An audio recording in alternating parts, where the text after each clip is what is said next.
Right Pawan. So overall గా 4 విడతలు polling అయితే జరిగింది. ఈ 4 విడతల్లో ఓవరాల్ గా పరిశీలిస్తే గనక ఈసీ మొత్తం కూడా ఏపీలోనే ఎక్కువ శాతం పోలింగ్ నమోదైంది అని చెప్పి ప్రకటించడం జరిగింది. దాదాపుగా అంటే 81% పైనే పోలింగ్ అయితే నమోదైంది. అండ్ ఈసారి అయితే ఎప్పుడూ జరగని విధంగా ఈసారి మాత్రమే ఇంత అధిక మొత్తంలో అధిక శాతం పోలింగ్ నమోదు అవ్వడం జరిగింది. అండ్ ఇక్కడి నుంచే కాదు, చుట్టుపక్కల ప్రాంతాల నుంచే కాదు, విదేశాల నుంచి కానివ్వండి, అలాగే ఇక్కడ మొత్తం కూడా హైదరాబాద్, బెంగళూరు, చెన్నై మొత్తం కూడా పరిసర ప్రాంతాల నుంచి ప్రతి ఒక్కరూ కూడా కదిలి వచ్చారు. సో అభివృద్ధి అనేది ఏపీలో జరగాలి. సో ఎలాంటి అరాచకాలు జరుగుతున్నాయో ప్రతి ఒక్కరూ గమనించారు. సో అభివృద్ధి వైపు పరుగులు పెట్టాలి అన్న ఉద్దేశంతోనే ప్రతి ఒక్కరూ కూడా ఓటు వేయడానికి వెళ్లడం జరిగింది. చూస్తే ఏపీలో జరిగిన సార్వత్రిక ఎన్నికల్లో ఓటర్లు పోటెత్తారు, సరికొత్త రికార్డు సృష్టించారు. దేశంలో ఇప్పటి వరకు జరిగిన 4 దశల పోలింగ్ ప్రక్రియలో ఏపీ టాప్లో నిలిచింది. సోమవారం జరిగిన పోలింగ్లో మొత్తంగా 81.86% ఓట్లు పోలైనట్లు ఎన్నికల సంఘం ప్రకటించింది. దీనిలో ఈవీఎంల ద్వారా 80.66%, పోస్టల్ బ్యాలెట్ ద్వారా 1.2% పోలింగ్ నమోదైనట్లు తెలిపింది. ఇక 2019 ఎన్నికలతో పోల్చితే ఈసారి 1.98% పోలింగ్ పెరగడం గమనార్హం. రాష్ట్ర ఎన్నికల ప్రధానాధికారి ముఖేష్ కుమార్ మీనా నిన్న ఈ వివరాలు వెల్లడించారు.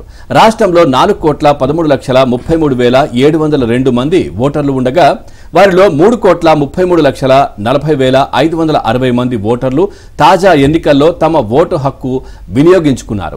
ఈవీఎంల ద్వారా ఓటేసిన వారిలో పురుషులు 1,64,30,359 మంది ఉండగా మహిళలు 1,69,08,684 మంది ఉన్నారు. ఇక ట్రాన్స్జెండర్లు 1,517 మంది ఓటు హక్కును వినియోగించుకున్నారు. 25 పార్లమెంటరీ నియోజకవర్గాల వారీగా చూస్తే 175 అసెంబ్లీ నియోజకవర్గాలకు మొత్తం పోలైన ఓట్ల కన్నా 227 మంది ఓటర్లు పార్లమెంటుకు అధికంగా ఓటు హక్కు వినియోగించుకున్నారు. ఇక 2019 ఎన్నికల్లో 3.07 కోట్ల ఓట్లు వేయగా ఈసారి 26 లక్షల మంది అధికంగా ఓటు హక్కు వినియోగించుకున్నారు. దీంతో మొత్తం ఓటేసిన వారి సంఖ్య 3,33,40,560కు చేరింది.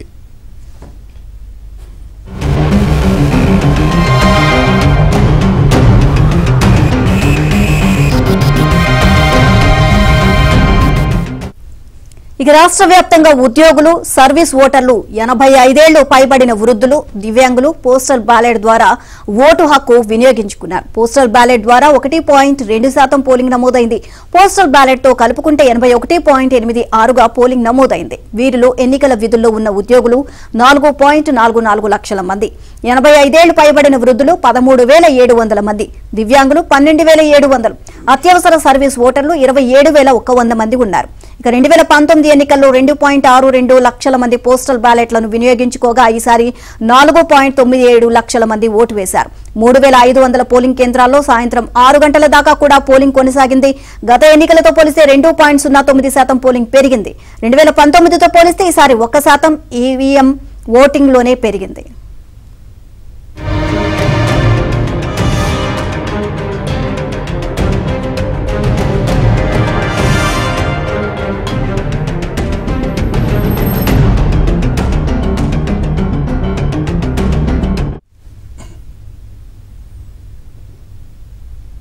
ఇక ఒంగోలు పార్లమెంటు పరిధిలో అత్యధికంగా 87.06% పోలింగ్తో మొదటి స్థానంలో నిలిచింది. ఇటు 85.77% పోలింగ్తో చిత్తూరు రెండో స్థానంలో, 85.65% పోలింగ్తో నరసరావుపేట మూడో స్థానంలో నిలిచాయి. ఇక అత్యల్పంగా విశాఖపట్నం పార్లమెంటు స్థానంలో 71.11% ఓటింగ్ నమోదైంది.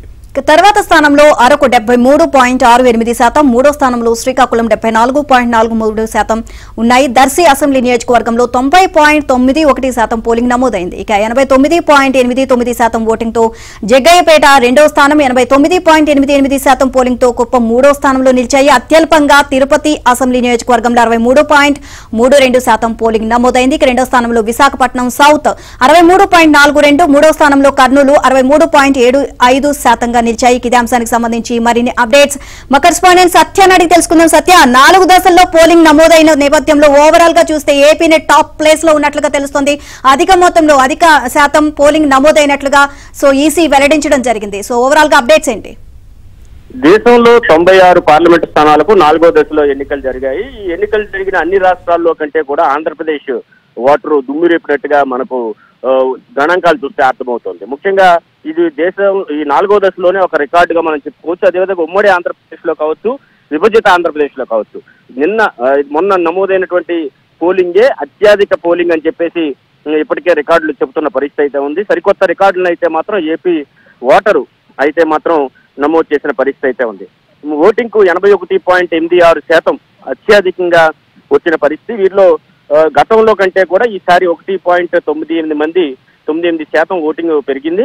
26 లక్షల మంది గత ఎన్నికల్లో ఓటు వేసిన వారి కంటే కూడా 26 లక్షల మంది అధికంగా ఈసారి ఓటు వేసినట్టు గణాంకాలు చెప్తున్నాయి. ఇప్పటికే అధికార వైసీపీ కుట్రలు కుతంత్రాలతో చాలా ఓట్లు తొలగించినప్పటికీ కూడా ఓటు పొందిన వాళ్ళు, కొత్త ఓటర్లు, ఇతర రాష్ట్రాలు, విదేశాల నుంచి వచ్చిన వాళ్ళు భారీగా పోలింగ్లో పాల్గొనడమే దీనికి ప్రధాన కారణంగా కనిపిస్తోంది. దీంతో పాటు తిరుపతి అసెంబ్లీ పార్లమెంట్ నియోజకవర్గ పరిధిలో ఉన్నటువంటి బోగస్ ఓట్లు పడకుండా చూడడం కూడా ఈసారి అక్కడ ఆ ప్రాంతంలో ఓట్లు తగ్గుదలకు కారణమైంది. అదే సమయంలో రాష్ట్ర వ్యాప్తంగా ఈ బోగస్ ఓట్ల ప్రభావం లేకుండా కూడా చేసిన పరిస్థితి అయితే ఉంది. మొత్తం మీద అసెంబ్లీ సెగ్మెంట్లో దర్శి అత్యధికంగా టాప్ లో నిలిచింది 90.91%. అత్యల్పంగా తిరుపతి 63.32. ఎందుకంటే బోగస్ ఓట్ల ప్రభావం ఉంది కనుక ఎక్కువ జాబితాలో ఉన్న బోగస్ ఓట్లన్నీ కూడా ఓటు వేయడానికి రాలేదని మనకు అర్థమవుతోంది. ఇదే వైపు పార్లమెంటు స్థానాల్లో 87.06%తో ఒంగోలు మొదటి స్థానంలో నిలిస్తే విశాఖ ఆఖరి స్థానంలో నిలిచిన పరిస్థితి అయితే ఉంది.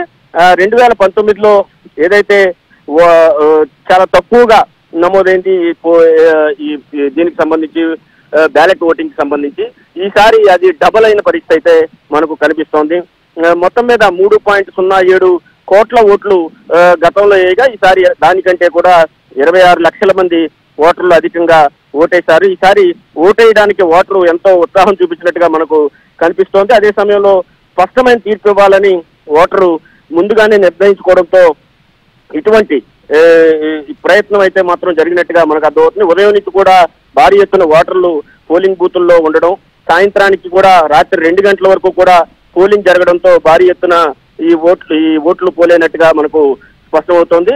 మొత్తం మీద తీసుకుంటే కనుక ఈసారి మహిళలు ఎక్కువగా ఓటింగ్ లో పాల్గొన్నారు.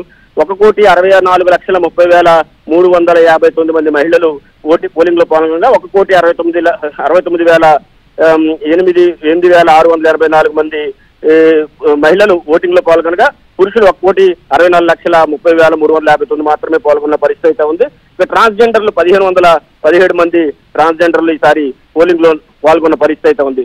రాష్ట్ర వ్యాప్తంగా ఏ పార్లమెంట్ నియోజకవర్గంలో అయినా సరే లేదా ఏ అసెంబ్లీ నియోజకవర్గంలో అయినా సరే పోలింగ్ బూత్లన్నీ కూడా ఓటర్లతో కిటకిటలాడాయి.